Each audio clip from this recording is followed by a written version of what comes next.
Right, today's problem took a lot of patchwork, so we're just going to show the solution. I'm very happy with the runtime, and while the memory is low, I think that in order to make the runtime good for this problem, you had to make some sacrifices for memory, and you'll see why. So, we have prime subtraction operation. I'm just going to boil it down.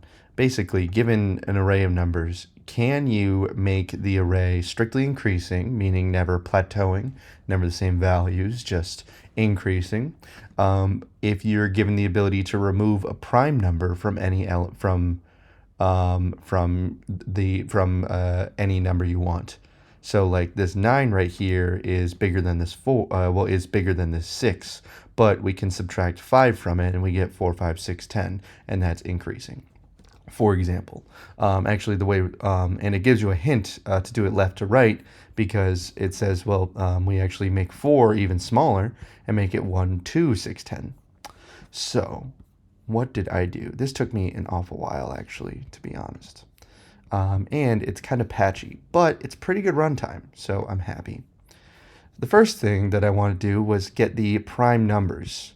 And I initially used a function to to get all the prime numbers up to 1,000, because the constraints of the problem, the numbers can't go above 1,000, meaning you're never going to remove anything greater than 1,000, because you can't remove a prime number that's greater than the number itself.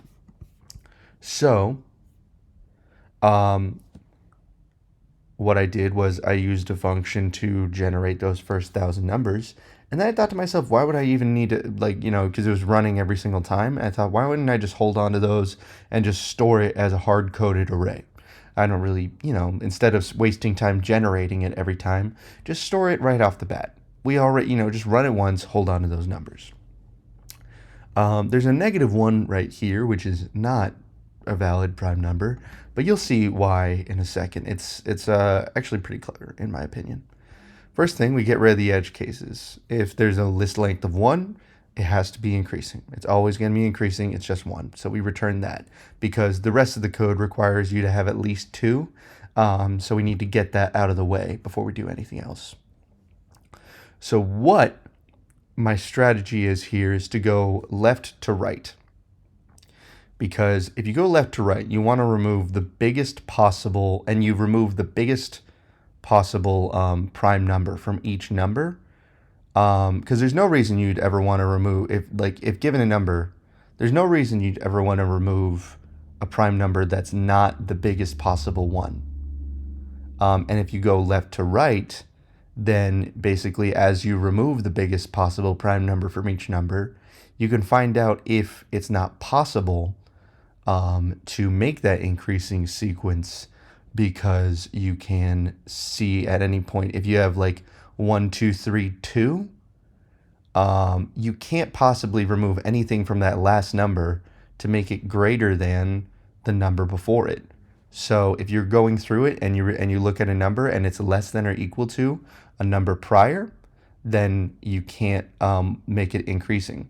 And because you go left to right through it, when you look at a number and you look at the number to its left and you say, am I bigger than the number to my left?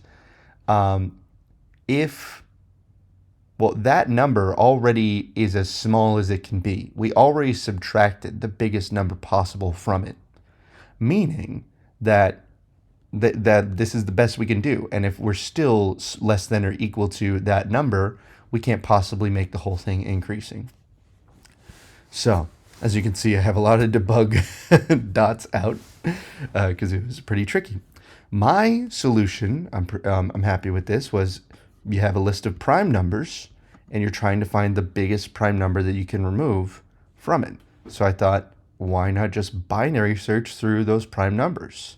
And you're trying to find the biggest valid prime number to remove. So we do that to the first prime number, to the first number in the array. The reason why we do the first one is because as we go through it, we need to hold on to the previous number, because we need to make sure that we're not, in subtracting a prime number, making it smaller than the previous number, because then it's no longer increasing. If we have, 5, 5 and 9, we could subtract 7 from that 9, but then we get 5, 2, and that's too much. So we need to hold on to that previous number so that we know our constraints, and we should actually remove 3 to make it 5, 6. You understand? Cool. Yeah, so we're binary searching through it. So we set the bounds between the 0 index and the upper index. And we then go through it and we say, okay, so set the median value to L plus R, and then check to see if that median value in the prime numbers is less than the first number. If it's less than the first number, then we can try for a bigger value, and we can up that bound. But if it's greater than or equal to, then that means it's that we had to chop off all of the numbers that are greater than the number that we're currently at. Now, binary searches I always have trouble with. And in fact, it's a little bit patchy, to be honest. But this is an important thing. Right here, we say L equals median. And right here, we say R equals median minus 1. The reason why is because right here, this median value could still... You're looking for the answer amongst the pool of prime numbers, and you're trying to chop off half of it each time. Now, this median value could be the right value because we're trying for bigger numbers, but this could be the biggest number that we can get, and we just don't know it yet. Meanwhile, so we set L equals median because now that's including that median in the bounds. However, for the R, if it's greater than or equal to, if the median value is greater than or equal to the number, then this median value and all numbers greater than it can't possibly be included in our search pool, meaning that we don't need to include it. So we can say, okay, this index that we're on, now the upper bound is 1 less than that. We don't need to include it. Now, I was debugging for a while, I always have trouble with binary searches.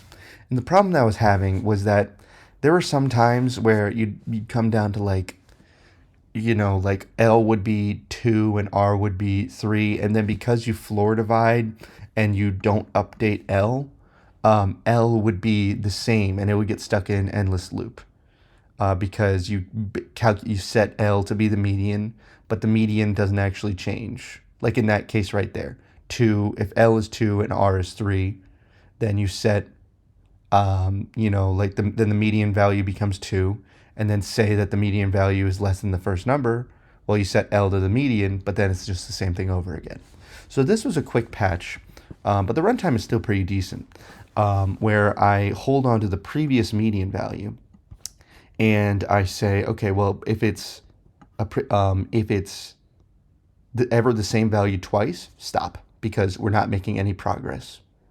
And that only happens if L and R are one value away. It's that one little tricky thing. It's like a very specific case where L gets stuck in that endless loop. So we break out of it, and then we have conditions right here to sort out those values.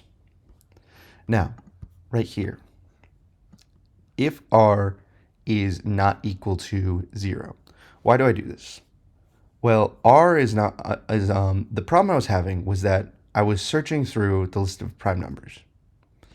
But if the number is actually less than or equal to the smallest prime number, it still whittles its way down to that, and it says, okay, well, I guess I just had to remove that, We went for this, we binary searched, and I guess it's the smallest value possible. But the problem is, if you have a number like 2, you can't remove 2 because it has to be less than 2. So what I did was I just inserted one value before that, -1. And that, -1 because then I can catch any bugs or anything, just not the right kind of value. And what that's saying is, if we whittle our way down to -1, then we don't need to remove anything at all. Actually, now that I say it out loud, I'm realizing that we could just set this to be 0, and then we remove that, and then if it's 0, then we just remove 0, but it's about the same. But basically, I just put in a little buffer, because if the number we need, if we actually can't remove any of these numbers, then we end up binary searching down to this point, and based on that point, we can say, nope, we're not removing anything. But now that I think about it, this should just be 0, because then we can just remove it regardless. In fact, I wonder if that would work. I'm going to do that right now. I apologize. Now that I say that out loud, will that still work?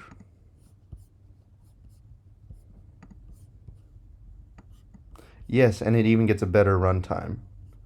And we'll do the same thing right here. Yes. Okay, look at that. Okay, well that's just luck of the draw. But much better memory, much better runtime. Well, not much better, but just cleaner also. Basically, we put in a 0 because if we binary search our way through it and we find out that actually we can't remove any number at all, then we end up removing 0 from that number. Cool. Remember when I said that we sort that thing out right here?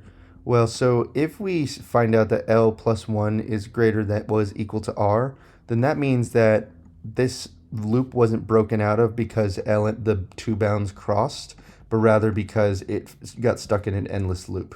And it only gets stuck in an endless loop if those bounds are 1 away, and it's like that, that little tricky math thing that I mentioned.